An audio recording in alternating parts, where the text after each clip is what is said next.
means the buyer has got some skin in the game and is a lot less likely to ruin my day when it's day before closing.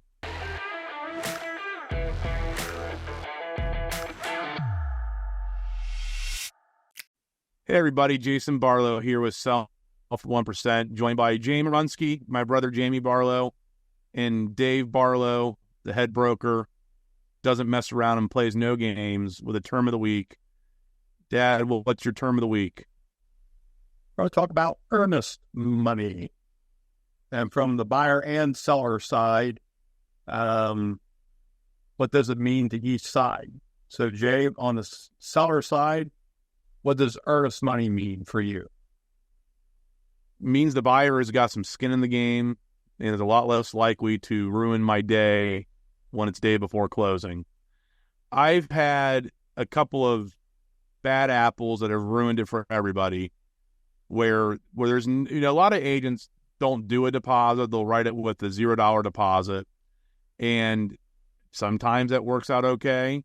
But I've had a couple deals where the buyers last minute get cold feet, don't close, and the seller's only repercussion at that point is to try and sue them for damages and pay attorney fees and all the other crap. So I've learned to always get at least $1,000. I mean, something, because the buyer is going to have that money in the pot. They're going to then pay for a home inspection, pay for an appraisal.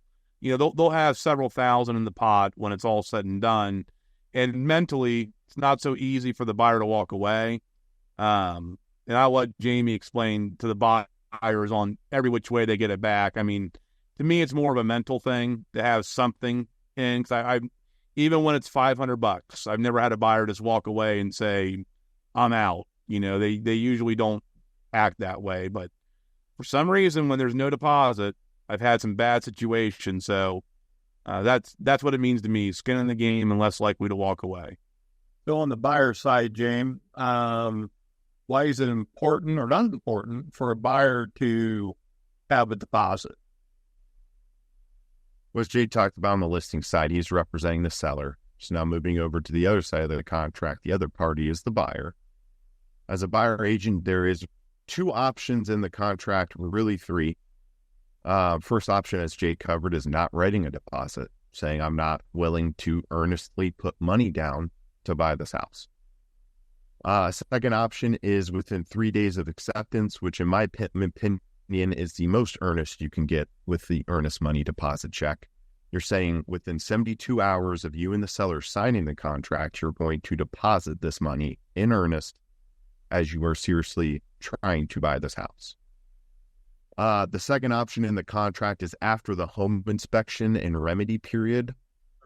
And so the buyer has the option, if they're more comfortable, to wait until after a home inspection and due diligence period is concluded to then put money in earnest on deposit. Again, as a listing agent, you're looking at it as we want as much within 3 days as we can get. And on the buyer side, you're trying to not put any down, ideally. But in a competitive market, it does make a big difference. If you're telling the seller up front, hey, I'm going to put $10,000 down within 3 days, I'm not planning on walking away. It's going to speak volumes then if you leave that term blank, essentially saying we're not putting any money in earnest on deposit. And so I think that depending on from which angle you're coming, on the listing side, as Jay talked about, on the buyer side, as Jamie talked about, there's two different mentalities.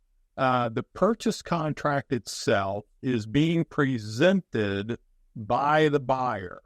And so there is a bias towards the buyer because they're the one presenting the offer. And this is a discussion I've had with the forms committee at the Columbus Board of Realtors. He used to sit on that board.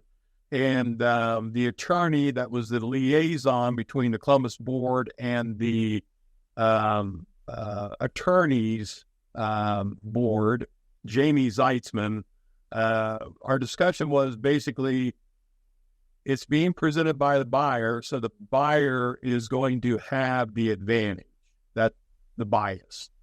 And so long story short is that we are now have three options, as Jamie mentioned. You can offer nothing. You can offer something within 3 days or offer something after the home inspection. On the listing side, as Jay said, I want to see deposit money. Several years ago, when they revamped the purchase contract, there's 10 different ways for a buyer to get out of the contract and quote unquote get their deposit money back. Although state law says both buyer and seller have to agree who gets the money. It's just not an automatic thing. So even though the purchase contract says, oh, well, if they can't get finance, they get their deposit money back. Well, state law says seller has to agree to give you that money back. Otherwise, it has to go to court, or you wait for 2 years and then the money's sent on claim fund. So long story short is buyer probably is going to get their money back at some point per the terms of the purchase contract, but it's not an automatic thing. And so, yes, on the listing side, we definitely want to see deposit money. As Jay mentioned a number of years ago, I kind of got away from it just because of all these outs that are in the purchase contract. But then we saw an abnormal number of purchase contracts fall out of contract because the buyer didn't have any skin in the game. And so even a minimal amount of $500, $1,000, whatever, keeps the contracts together, it seems like to me. So on the listing side, we're going to ask for it. And on the buyer side, I think that I always recommend offering a deposit. And again, it shows the seller how serious you are about buying the property. And if you can offer a deposit, I think it's a good thing, especially in this market environment where you may have multiple bids. If I have two contracts, one with $1,000 deposit, one without a deposit, and everything else being equal, I, as a listing agent, am going to lean towards that buyer with the deposit money. So, good conversation, guys. Thanks for your insights. I appreciate it. If you like this information, you want more of it on a regular basis, like, subscribe, and make comments about what you think about our discussions here. Always interested in hearing your thoughts. If you're